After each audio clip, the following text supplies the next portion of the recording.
Hello दोस्तों, आज हम देखेंगे बैंक ऑफ बड़ौदा का केवाईसी फॉर्म कैसे फिलअप करते हैं। ये है एक बैंक ऑफ बड़ौदा का केवाईसी फॉर्म।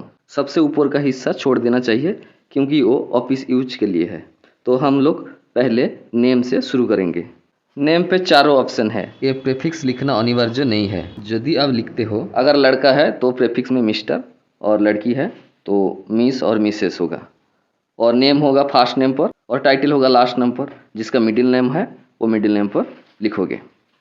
उसके बाद है मेडन नेम। मेडन नेम औरत के लिए शादी से पहले उसका जो नाम थी वो देना पड़ेगा क्योंकि टाइटल अलग होता है।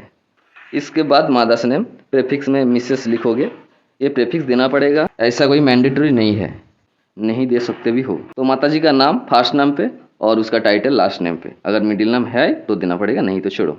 उसके बाद अकाउंट होल्डर का जेंडर, अगर आदमी है तो मेल, औरत है तो फीमेल में टिक देना पड़ेगा। उसके बाद है मैरिटल स्टेटस, शादीशुदा के लिए मैरिड, नहीं तो अनमैरिड। उसके बाद है सिटीजनशिप, ये इंडियन पर टिक दे दोगे। उसके बाद है रेसिडेंटल स्टेटस, पहला ऑप्शन रेसिडेंटल इंडिविजुअल पर टिक दोगे। उसके बाद है ऑक्यूपेशन टाइप, आपका पेशा। इधर जो ऑप्शन है private sector, public sector, government sector, आपका जो भी है उधर उसी बॉक्स में टिक दोगे। अगर आपका पेशा इन बॉक्स में नहीं है तो अदर्स पर टिक दोगे। जैसे कि कल्टीवेशन, हाउस वाइफ, ये सब ऑप्शन पे नहीं है तो अदर्स में टिक दे सकते हो, या तो लास्ट ऑप्शन नॉट कैटेगोराइज्ड पर भी टिक दे सकते हो।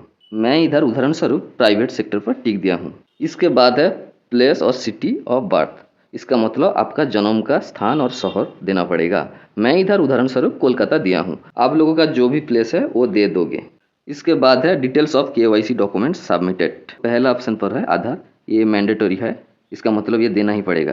पहले आपका डॉक्यूमेंट नंबर, इसका मतलब आधार का नंबर दे दोगे। उसके बाद इशुइंग अथॉरिटी, आधार का इशुइंग अथॉरिटी है UIDAI, ये लिखोगे। मैं इधर आधार का डेट ऑफ इशू और प्लेस ऑफ इशू नहीं दिया हूँ, आप दे सकते हो भी हो। इसके बाद 2 number option list of OBDs to be provided where PAN is not submitted, इसका मतलब अगर आपके पास पैन कार्ड नहीं है या पैन कार्ड नहीं सबमिट किया है तो नीचे जो डॉक्यूमेंट है आपके पास वो देना पड़ेगा। अगर आपका पैन कार्ड सबमिट नहीं है तो ये सब डॉक्यूमेंट देना पड़ेगा। अगर ये सब डॉक्यूमेंट आप दोगे तो जिस डॉक्यूमेंट दोगे वहाँ पर टिक दोगे और उसका document number, issuing authority, date of issue और प्लेस ऑफ इशू देना पड़ेगा। लेकिन आपके पास पैन कार्ड है तो ये सब कुछ नहीं देना पड़ेगा। इसके बाद स्टार मार्क देकर एक कॉलम है if there is no other, वो आप लोगों के लिए नहीं, जिसके पास आधार कार्ड नहीं है उन लोगों के लिए। उसके नीचे एक ऑप्शन है डिटेल्स ऑफ रिलेटेड पर्सन। अगर आप इंडिविजुअल अकाउंट को जॉइंट अकाउंट करना चाहते हो तो दूसरा व्यक्ति का डिटेल्स इधर देना पड़ेगा। तो ये छोड़ो, मैं इधर इंडिविजुअल केवाईसी के लिए दिखा रहा हूँ।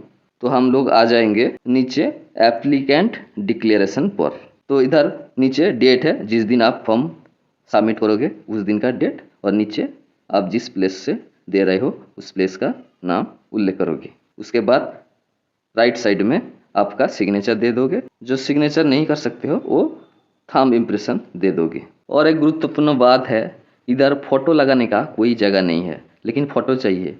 तो इसके लिए आप ऊपर इधर एक फ़ोटो पेस्ट कर दोगे। मोटे तौर पर बैंक का केवाईसी फॉर्म फिलअप हो गया, और जो भी डॉक्यूमेंट चाहिए उस डॉक्यूमेंट का जेरोक्स कॉपी इस फॉर्म के साथ अटैच करें और बैंक में जमा करें। बैंक बाद में आपका तथ्य अपडेट कर देंगे।